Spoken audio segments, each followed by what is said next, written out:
അൽഹംദുലില്ലാഹി റബ്ബിൽ ആലമീൻ വസ്സലാത്തു വസ്സലാമു അലാ റസൂലില്ലാഹ് വഅലാ ആലിഹി വസഹ്ബിഹി അജ്മഈൻ.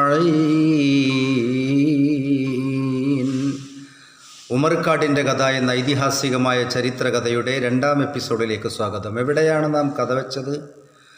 വമ്പേറേ ബാലദാദിൽ പാരന്നോനല്ലേ, വമ്പാലേ മുഴുവനും വിറപ്പിച്ചില്ലേ, അത്തരം വമ്പിവനും കാണേണ്ടേ, നീ വമ്പനാണെന്നറിയേണ്ടേ, ധീരതയോടെന്നെ പിടിക്കേണ്ടേ, കാരനാദം മുഴക്കി നീ വിളിച്ചോരല്ലേ. അതെ, അപരിചിതനായ മനുഷ്യനെ പരിചയപ്പെടാതിരിക്കുന്നത് മോശമാണെന്ന് തോന്നിയ ഉമറദ 2 കൈയും കൂട്ടിയടിക്കുകയാണ്. ഹേ മനുഷ്യ, അവിടെ നിൽക്കണേ. ഇത് പറഞ്ഞപ്പോൾ ആ അപരിചിതനായ മനുഷ്യൻ തൻ്റെ കുതിരയെ പിറകോട്ടോടിച്ചുകൊണ്ട് മഹാനായ ഉമറുൽ ഫാറൂഖ് റളിയല്ലാഹു തആലാന്റെ അടുക്കൽ വന്ന് ചോദിച്ചു, എന്തിനാണ് എന്നെ വിളിച്ചത്? ആ സമയത്ത് മഹാനായ ഈ ഉമർ റളിയല്ലാഹു തആലയോട് അദ്ദേഹം പറയുകയാണ്, നീ ആരാണ്? നിൻ്റെ പേരെന്താണ്? നീ എവിടേക്ക് പോകുന്നു? നിൻ്റെ ലക്ഷ്യം എന്താണ് എന്ന് ചോദിച്ചു. ഞാനാണ് ഉമർ. മക്കയെ കിടുകിട വിറപ്പിച്ച ഉമർ നീയാണോ? എന്നാൽ നീ എന്നെ ഓടിപ്പിടിക്കേണ്ടതല്ലേ എന്ന് ചോദിച്ച് അദ്ദേഹം തൻ്റെ കുതിരപ്പുറത്ത് ചാടിക്കയറിയപ്പോൾ മഹാനായ ഉമറുൽ ഫാറൂഖ് റളിയല്ലാഹു തആല അദ്ദേഹത്തിനെ തടഞ്ഞുകൊണ്ട് ചോദിക്കുകയാണ്, എന്ത് എന്ന് കവി കഴിഞ്ഞ 1-ാം എപ്പിസോഡിൽ പറഞ്ഞിട്ടില്ല. അതാണ് ഇനി പറയാൻ പോകുന്നത്. നിൽക്കൂ ഈ വേഗത കൂടിയ പോക്ക് എവിടെ കാണും, അൽഹംദുലില്ലാ എവിടെ കാണുന്നെന്ന് ഓതിടൂ, ഉങ്ങളെ നേരിൽ അറിയാൻ കൽബതിൽ കൊതിയുണ്ട് ഒന്ന് പറഞ്ഞിടൂ, പോകുന്നിടത്തേക്ക് അനകൂട വന്നോട്ടെ, പോക്കെങ്ങോട്ടാണെന്ന് ഒന്ന് പറഞ്ഞോട്ടെ, പോയത്തം വിട്ട് ഞാൻ കൂട്ടാളിയാവട്ടെ എന്ന് ഞാൻ ഉദിടലായി, മർത്യൻ പരിതാഴെ ഇറങ്ങിടലായി.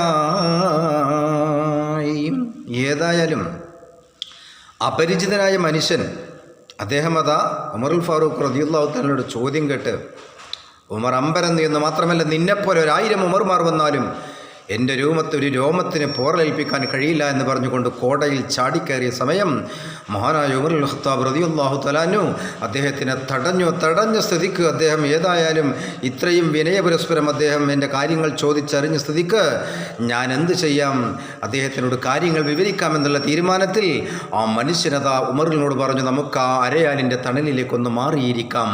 അങ്ങനെ അദ്ദേഹം അതാ ആ അരയാലിൻ്റെ തണലിലേക്ക് 2 പേരും മാറിയിരുന്നു എന്ന് മാത്രമല്ല, അദ്ദേഹത്തിൻ്റെ കഥയുടെ ചുരുളഴിക്കുകയാണ്.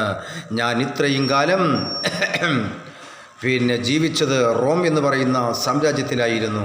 അവിടെ എനിക്ക് 5 വയസ്സ് തികയാറായപ്പോൾ അവിടെ ഒരു പെൺകുഞ്ഞ് പിറക്കുകയാണ്. ആ പെൺകുഞ്ഞിന് ആ രാജകുടുംബത്തിലുള്ളവർ പേര് വെച്ചു ഉമൈബ എന്ന്. അങ്ങനെ ഞാനും രാജകുടുംബവും പണ്ടേ വളരെ സ്നേഹബന്ധത്തിലായിരുന്നു കഴിഞ്ഞിരുന്നത്. അതുകൊണ്ട് ഭാവിയിലും ആ ബന്ധം ഊട്ടിയുറപ്പിക്കുന്നതിന് വേണ്ടി ആ കൊട്ടാരത്തിൽ പിറന്ന രാജകുമാരി ഉമൈബയെ എന്നെക്കൊണ്ട് വിവാഹം ഉറപ്പിച്ചു എന്ന് മാത്രമല്ല, ചെറുപ്രായത്തിൽ അങ്ങനെ ഞാനിങ്ങനെ കഴിഞ്ഞുകൂടുകയാണ്. രംഗം ബഹുമാനപ്പെട്ട കവി പറയുകയായിരിക്കും നല്ലത്. പൊന്നു സുഹൃത്തേ, ആ കഥ ഒന്ന് നേരിൽ പറയേണം, പോകല്ലേ കൽബിൽ തീരാത്ത മോഹമിതൊന്ന് തീർക്കേണം. ഈ വിധം മുരത്തപ്പോൾ അവൻ കോട തളച്ച് കഥകൊല്ലും പറഞ്ഞിടാം എന്ന് പ്രതിവാചിച്ച് ഷജറൊന്നിൻ തണലതിൽ നിന്നിടുവാനുറച്ച് അല്പമകലെ തണലതിൽ ചെന്നിരുപേരും നിന്നല്ലോ. വ്യസനമതാലേ കഥയുടെ ചുരുളവനെന്നിൽ അഴിച്ചല്ലോ. അതെ, ഞാൻ റോം സാമ്രാജ്യത്തിലാണ് വളർന്നത്. എൻ്റെ മാതാപിതാക്കൾ ഒരു അപകടത്തെ തുടർന്ന് മരണപ്പെട്ടു പോയത് കാരണം ഞാൻ ജീവിത വകക്ക് അന്വേഷിച്ചുകൊണ്ട് പല നാടുകളിലും ചുറ്റിക്കറങ്ങി അങ്ങനെ ഇരിക്കുകയാണ്. അന്ന് പണ്ട് രാജകുമാരൻ്റെ കുടുംബത്തിൽപ്പെട്ട ഉമൈബ എന്ന് പറയുന്ന പെൺകുഞ്ഞിനെ അതാ മറ്റൊരാൾക്ക് വിവാഹം ചെയ്തു കൊടുക്കാനുള്ള എല്ലാ ഒരുക്കങ്ങളും കല്യാണവും അവിടെ നടക്കാൻ വേണ്ടി പോവുകയാണ് റോമിൽ. അതുകൊണ്ട് ആ വ്യസന വാർത്തയറിഞ്ഞ് പണ്ട് എൻ്റെ കുടുംബവും രാജകുടുംബവും ഭാവിയിലും ആ ബന്ധം ഊട്ടിയുറപ്പിക്കാൻ വേണ്ടി ആ പെൺകുട്ടി എനിക്ക് വിവാഹം കഴിച്ചു തരാൻ വേണ്ടി ഉറപ്പിച്ചിരുന്നു.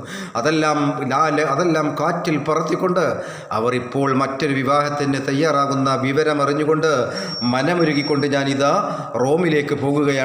എനിക്ക് റോമിൽ ഉടനടി എത്തണമെന്ന് പറഞ്ഞുകൊണ്ട് അതാ ബഹുമാനപ്പെട്ട ആ മനുഷ്യൻ മഹാനായ ഉമറിനോട് പറയുകയാണ്, എൻ്റെ പേര് അബ്ദുല്ലാഹിബിൻ ഷിഹ്റത്ത് എന്നാണ്.